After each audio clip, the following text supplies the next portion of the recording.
What would you describe as probably the low point in your career? Was that it, or was there another time that I'm not thinking about? No, I think you're dead on that one. Probably the low point in my career was then, because I mean a lot of rough driving, a lot of exciting stuff going on, and I'm in that race, and it's no points, it's all for the money, and I win the first segment.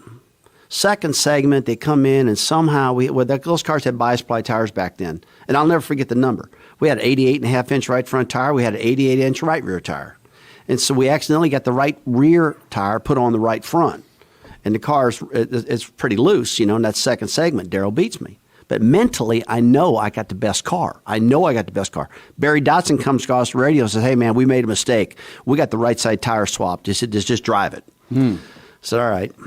I'm sorry, this was after the second segment, after I came in. They took them off and saw it then. I went, "Oh, man." He said, "We're just sorry about that, blah, blah, blah. Glad you drove it like that." So then I'm like all jacked up. I said, "I know I got this baby right again. I got another shot at winning this thing." So in the third segment, Darrell takes off, and I catch him. And I sail it down into turn 3, and it's sticking pretty good. And I get in the middle of the corner, and I slide up, and I get in this left rear quarter panel and takes a spin. I'm like, "Oh, that's just dramatic stuff that happens here all the time, But man, I'm telling you what, then they took me, put me in the victory lane, and everybody's going crazy mad at me. I'm like, dude, what in the hell did I do to get everybody this mad? I mean, they're really mad. And the pit crews are fighting. I mean, they're beating the crap out of each other on pit road, and all hell's breaking loose. I said, okay. They said, now it's time for you to go up to the what do you call that thing up there at Charlotte Motor Speedway? The Speedway Club. Yeah, the Speedway Club. Time for you to go up to Speedway Club, because they always took all the winners up there after the race. So I got ready to go up there, and they said, "Man, you can't take you on a golf cart. It's too dangerous." I go, "What?" So I go, but there's an ambulance waiting for me behind the doggone Victory Lane. They put me in an ambulance and drive me around, take me up there, and they walk up into the Speedway Club, and Humpy Wheeler says, "And the winner of the All-Star, Rusty Wallace, let's give him a hand." And everybody went, boo. Really? Everybody in the whole place went, "Oh, my God." Boo. And I'm like, okay. They put me back in the ambulance, took me back downstairs, and drove me to my house over in Charlotte in that damn ambulance. Wow. I go in there in my house. I go to sleep in this old recliner for a while. Then I went upstairs and went to bed. And they sent 2 police officers over there. They stayed in my house that night. And my daughter, Katie, comes running downstairs, said, "Dad, there's 2 police officers down. What's going on?" I'm going, "It's a long story. I'll tell you later."